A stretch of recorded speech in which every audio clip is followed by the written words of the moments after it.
Now, a key manufacturing component of medical products, Naphtha, is facing unstable supply amid disruptions brought about by the Middle East conflict.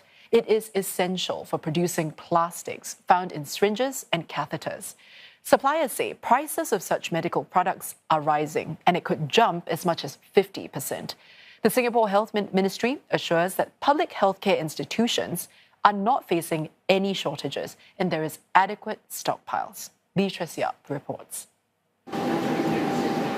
Disposable syringes and personal protective equipment, or PPEs, different tools that you see every day in hospitals, but made from the same material, naphtha. Derived from crude oil, this petrochemical liquid mixture is the key ingredient in the production of a wide range of everyday plastic-based products, from disposable lunchboxes, drinking straws to plastic bottles. Now, the ongoing Iran war has threatened its supply. Naphtha is basically a byproduct of crude oil. So in the refineries, crude oil will then make products such as naphtha, and then these are then used for downstream petrochemical industries, where they'll use it to make, for example, plastic products, which will then, of course, be used for other types of products and production. So currently, in the case of Singapore, the refineries are using crude oil sourced from primarily the Middle East, but also from some of the surrounding oil-producing countries. Ships pass through the Strait of Hormuz to bring crude oil and naphtha to Singapore. The critical waterway handles around a fifth of global oil shipment. With it being blocked off amid the conflict, manufacturers are hit hard. Local firm MedPro Medical Supplies says manufacturers of medical products are already raising the prices, which could go up as much as 50%. Well, the recent volatility in the Middle East has moved the needle significantly on operating costs. So for Singapore manufacturers, this is not just only about higher utility costs, but it also hits the triple threat, which is energy, logistics, and feedstock. So especially the energy and chemical sector is feeling probably, in my opinion, probably facing the most acute pain or risk, because when the Strait of Hormuz faces disruption, right, it kind of chokes the naphtha and natural gas flow, which is the lifeblood for the petrochemical sector.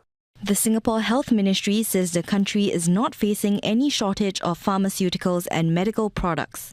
It says public healthcare institutions maintain adequate stockpiles.